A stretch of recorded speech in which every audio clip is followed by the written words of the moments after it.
This is the new Switch 2. It has been 8 years since the original dropped, so the question is it worth the upgrade or should you buy a Steam Deck instead? Let's find out. Now, I know it's been a hot minute since the release and everyone knows what's in the box and what the specs are, but I do want to rapid fire them for like 30 seconds, so let's go. There's a custom NVIDIA chip. It has an 8-inch 1080p LCD 120Hz HDR10 display, 256 gig internal storage with it being expandable into microSD Express, and 4K output when it's docked. So here's the thing, Nintendo had almost a decade to get this right. In this video, we're gonna break down what actually changed for the better or for worse. And I say we because I never owned a Nintendo product before. I touched too much grass for that. So I brought in a real gamer. Meet Will. He waited 16 hours outside of a GameStop just to be first in line to get the Switch 2. If there's anyone to critique it, it's this guy. And in front of us, we got more handhelds than a Best Buy shelf. He didn't bring the OG Switch because it was a bit busted, but we got the Switch OLED,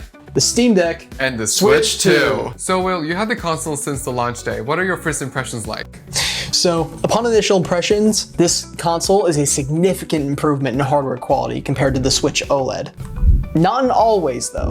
The joysticks in particular are a significant improvement compared to the Switch 1. The Switch 2s feel a lot smoother compared to the original notched feel of the Switch 1s. Not as much travel as a Steam Deck or a PS5 controller, however, it is significantly better than the original. The Joy-Cons on the Switch 2 are significantly larger, however, the ergonomics are still not all the way there. The thumbstick being right underneath the face buttons makes it a little uncomfortable, especially in handheld mode when playing with the console. That being said, the Switch 2 Joy-Con grip, however, is much better compared to the original, mainly because of its increase in size thanks to the Joy-Cons also increase in size. The Switch 2 magnets are incredible. So much better than the Switch 1's rail system design. These are much more satisfying, feel much more secure, especially in handheld mode. There's very little wobble in the Joy-Cons on the main unit, and overall a very, very welcome improvement for me personally. Although Dennis, one major caveat of the Switch 2 that carries over from the Switch 1 are the triggers. Triggers are a massive letdown, especially when other handhelds in the industry, like the Steam Deck, have full-size analog triggers. I didn't think this is something I'd have to complain about, but really disappointing coming from Nintendo, and if I were them, I would have done this very differently. Well, don't you think it's clicky buttons and not analog because you can use the Joy-Cons as a mouse? And it's funny, I agree with you actually. I don't feel like the mouse mode would work as well if they did one analog trigger and kept the shoulder button as it is. However, I would have rather had better triggers if they removed the mouse mode. That's just me, and I do find it a very neat feature, especially when playing games like Fortnite and playing in the Battle Royale and being able to look around using the mouse controls and having that very fine-tuned aiming. It's honestly really nice. Would I have preferred a better gaming handheld experience and on the TV using nice analog triggers? It's a little disappointing for me. At the same time, I do really like mouse mode, so I guess I can't complain too much. The brand new SLSR buttons on the Joy-Con 2s feel amazing. They feel so much better. I can actually play this. I cannot play this with the tiny little peanut SLSR buttons. Get it out of here. This, such a better improvement. Even using it for the first time, I'm not even joking, these SLSR buttons, the best thing ever. They're big, metal, strong, it feels so good than these little things. The handheld feel of the console is very solid. It feels a lot denser than the Switch 1. That adds to its really premium overall aesthetic. It really helps that $450 price tag that can be a little hard to chew down for some people. The Switch 2 still cramps after a while after a long gaming session, but overall I'd say it's a decent improvement over Switch 1. Not perfect, but can be improved by things like a satisfied grip or any other grip case to make it a quarter as comfortable as the Steam Deck. I really love this new top charging port. And look, I'm not buying a Switch 2 camera, nor will I probably ever. But at the same time, the fact I can just charge other devices to the top of this, connect accessories, connect my own webcam, Nintendo supports is huge. Even just charging it now in tabletop mode compared to having to take it out of tabletop mode and put it in a handheld just so I can charge to the bottom is very welcome and really big improvement over the first one. When it comes to the dock, there's not too much to say here. It's fine, similar quality as the OLED. It has a fan inside that I've honestly never heard spun up a single time. It supposedly keeps the console more cool. I don't really believe so. I'll take it as a welcome addition nonetheless. 2 USB-A ports on the side. On the inside, we have a LAN Ethernet port, we have an HDMI port, and we have a USB-C for charging. Overall, it's fine. Not too much to say on that end, but pretty decent. The new Joy-Con grip, as I mentioned previously, it's bigger, it's nice, more comfortable. Moving on.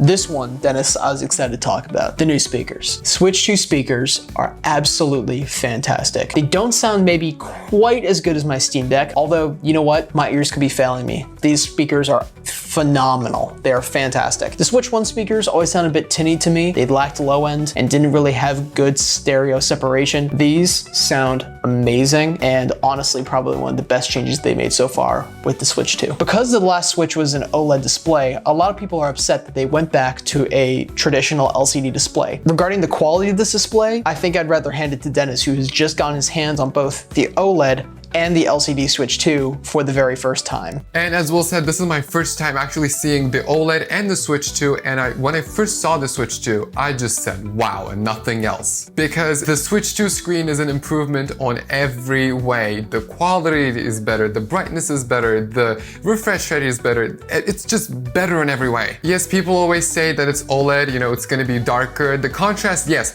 it is contrasty, but this screen, if you're not playing in the dark, it's better, it's brighter, it's way more sharper than this. I don't believe when people say the OLED is better, but when you compare 720p OLED to a 1080p, this is a much better LCD. And it almost kind of looks like an OLED, except the contrast when you're playing in the dark. Regarding the speed of the user interface, it doesn't just make it usable, it makes something like the eShop actually shoppable. I mean, if I click this, it opens almost instantaneously. Compared to the Switch 1, which would take 30 seconds, varies, who knows. I mean, it was so long, and even once you got into the menus for the eShop on Switch 1, they were sluggish, slow, and outdated from day one. I am so happy Nintendo has fixed this. This is one of the #1 things I needed to be fixed, considering that on the Switch 2, me personally, I might get hate for this, wanted to get a lot of my games digitally, considering that, you know, on a portable console, I didn't like carrying around physical games. So the fact that eShop has been improved makes me want to buy digital games a whole lot more. DLSS on Switch 2 is an absolute game changer. Nvidia and Nintendo both did some serious work here to make sure it runs smoothly and made games look so much better than the Switch 1 counterparts, especially in a game like Tears of the Kingdom, where the games just look incredibly sharp and run at a smooth, rock-steady 60 FPS. Although you can notice in some instances where it's DLSS, like some anti-aliasing going on in the background on the higher, faraway structures, no one would really notice. I barely notice, and I'm kind of pixel peeping for it at this point. Nintendo and Nvidia,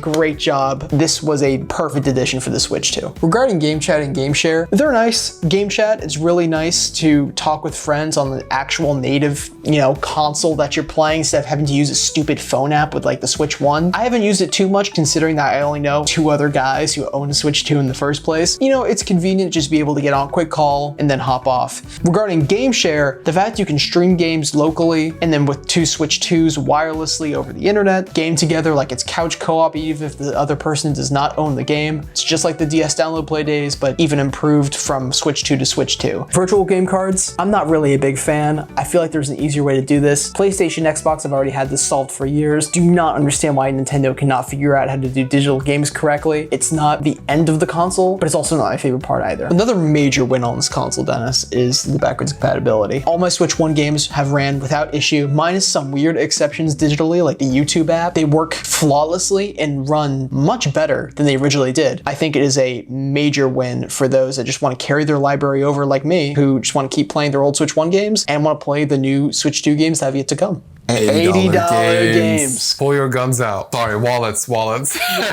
Now we're getting into the most contentious topic regarding the Switch 2. $80 games. Insane. I agree. It is not great, and I'm not going to defend it by any means. $80 games I feel like is ridiculous, especially for Mario Kart World. If you want my small mini review, it's a really fun Mario Kart game, and I feel like the skill ceiling is incredibly high. However, crappy battle mode, a lacking open world, really feel like the game is just not worth $80, especially when the new new Donkey Kong game, but a significant amount of content considering it's $70. I'd rather pay $70 for a shorter single player experience than pay $80 for a big multiplayer game. That being said, I don't want to pay $80 for my games, and I doubt really anybody does, and it's really a low point of this console. I'm still going to enjoy this console to the fullest extent. If I ever have to bite the bullet on the $80 price tag for any other game other than Mario Kart, which I didn't really pay $80 for because I bought the bundle, I'm not going to be too happy about it. And if you're defending that, give us some money. Give us some money. Give us some money. And like, how would you enjoy the console if you cannot buy the games? If you don't have any older games, good luck. Final interesting point about this console, the battery life. The Switch OLED battery life, pretty great. This only lasts about 2 hours. It's not fantastic. It's closer to something like my Steam Deck, and that is a miracle considering the slim profile of this device and considering this is, I believe, a 20 watt-hour battery. Again, Dennis, please. Despite the magic that they're pulling here, I really hope they improve on the OLED model, new Nintendo Switch 2, whatever they want to call it, but it's something I definitely feel that could be a lot better. So this was Will's 2 takes on the Switch 2, and my question is, why did you upgrade to the Switch 2?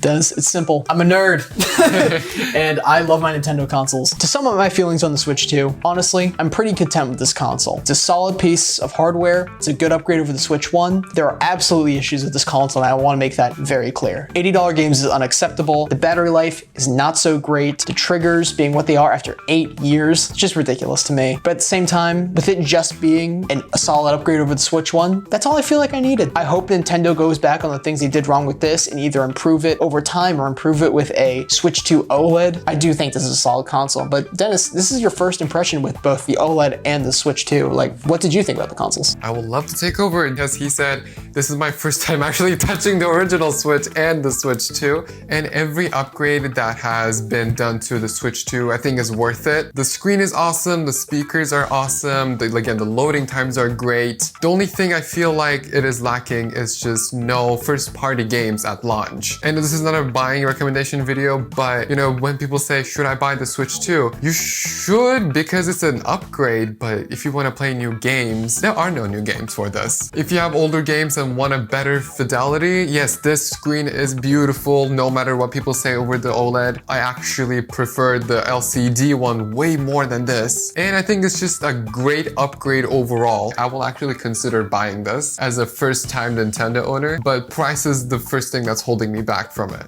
All right, Dennis, thanks for having me on your video, man. Nice to see you. All right, here we go. Rest of the video. See you guys.